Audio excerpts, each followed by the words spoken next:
Hello. I'm going to be giving a presentation on a constructed language that I made called Keghakh, which means abomination. Um, for the example text, I'm going to be using the first line of the B movie. Yeah. So, as you can see here, for this extract here, we have a number of different things going on. It's in 5 different tenses in Keghakh. The metaphorical tense, yes, tense, preconditional, preconceptual, inimical, and continuous. You may note that most of these have nothing to do with time. They don't care. This language, Keghakh, is spoken by a race of insectoid mole creatures that come from northern Siberia. They're incredibly intelligent, and their heads are a perfect replica of human heads, but they are far more intelligent than us, and their intelligence has led them to believe that the ultimate state of existence is not existing. Hence, they are going to use language to increase entropy in the universe to the point where heat death becomes not just inevitable, but imminent. And that they no longer have to exist because nothing exists anymore. As you can see here, the entropic value of this utterance here is relatively low. They also really like pi, and entropy and pi correct to 1,000 digits are intrinsic to Keghakh grammar. And to truly understand the grammar, you have to know pi correct to 1,000 digits and a decent understanding of entropic thermodynamics.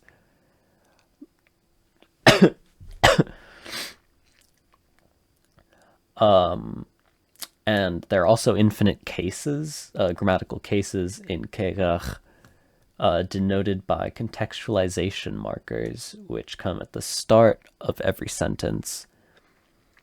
In the written Keghakh, they look like this.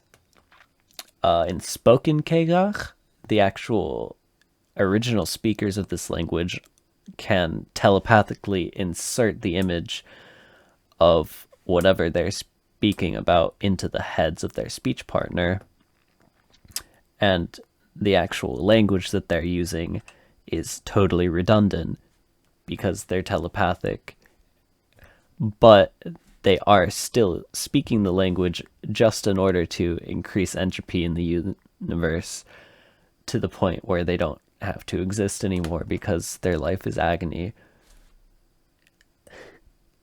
But yeah, the contextualization here, I used hieroglyphs, cuneiform, and some Chinese logographs because I felt like it. Pretty much any sort of script can actually go on these written approximations of what the Keghaks are able to do telepathically. As humans, we are limited to drawing them, or again, in the case of the spoken word, humans are limited to literally experiencing firsthand what they're trying to talk about, and only then are they actually able to describe it in the Keghakh language, because otherwise not a single word in the entire language has meaning when it is not contextualized, because the language is 100% contextual. This is a little phonetic alphabet I made. It's not the actual official script, it's just to help you pronounce it. And you also have to pronounce the tenses you're going to be using in an utterance, which here you can see are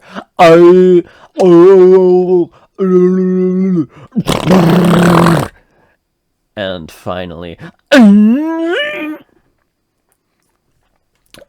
for the actual spoken word here, we have oh, oh.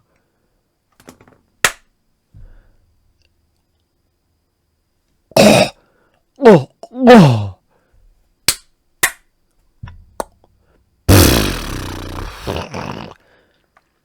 Oh.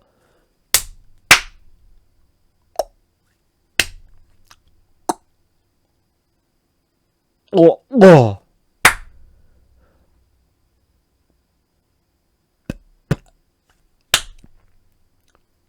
Oh.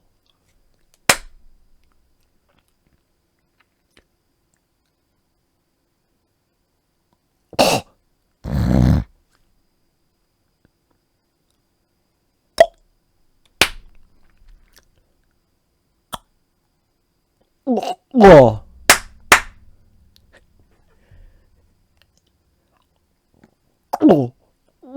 Oh.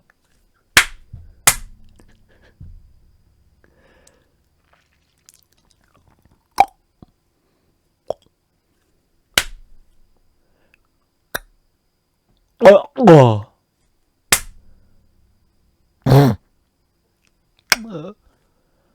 Oh. Oh. So that's how you pronounce that. As you can see there, these monographs here are symbolizing the sound, which is a nasal and uvular trill joint into one symbol. This one actually stands for but that's aside from the point. And this is important because of this. Don't take my word for these calculations. I'm not good at math.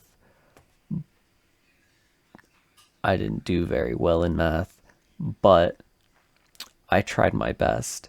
So just, it looks something like this. And anyways, the Keghakhs, being hyper-intelligent species, can do this all in their head in the midst of speaking telepathically while emitting those ghastly noises. But as humans, we're cursed to be stupid. Anyways, the total entropic value of this utterance in Keghakh is 42.0777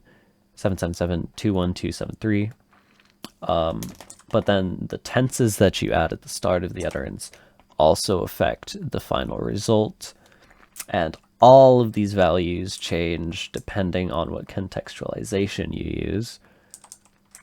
Remember that not a single word has any intrinsic meaning outside of the context in which it is used, because this language is 100% contextual. So yeah, the entropic value of this is this 42 point blah blah blah, and then with the tense modifiers that we've added, we get to 314.1 blah blah blah. And then the final sound and symbol rounds that perfectly to whatever magnitude of pi is being used in the utterance based on the total entropic value of the utterance.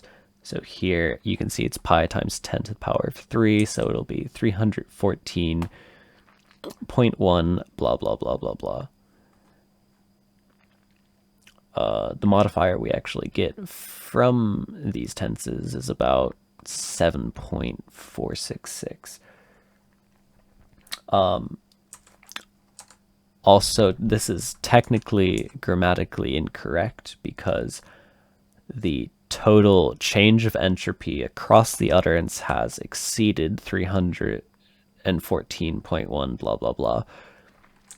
That said, I've attempted to make it as grammatically correct as possible. Remember that I am bad at math. You're not allowed to round down in Keghakh, otherwise you'll get executed, because anytime you make a grammatical error in this language, it is a grave religious insult to the entire society.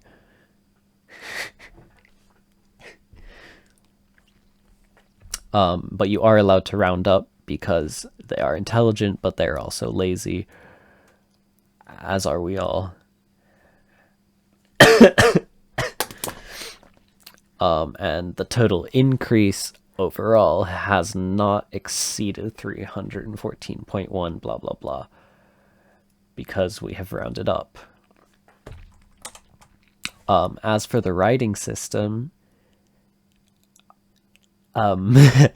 so basically you make a graph of pi, right? Correct to 1,000 digits. There's an excellent link here. I'm not actually going to play it, but it's a visualization of pi being irrational. Anyways, so you put notches in every single line of this graph for every single value change that occurs over the measurement of this total entropy of the utterance. You have to do this correct to the micrometer or the symbol will be incorrect. And then you unfurl it into a straight line. And I'm not going to do that because I can't. But it would look something like this with a contextualization notation at the start and then this line with up to like millions of notches on it. And then right at the end would be this symbol. And that also means that there are infinite logograph. I don't know if you could call them logographs, but there are infinite symbols in the Keghakh script. And have fun remembering all of them. Thank you for listening to this horrible thing.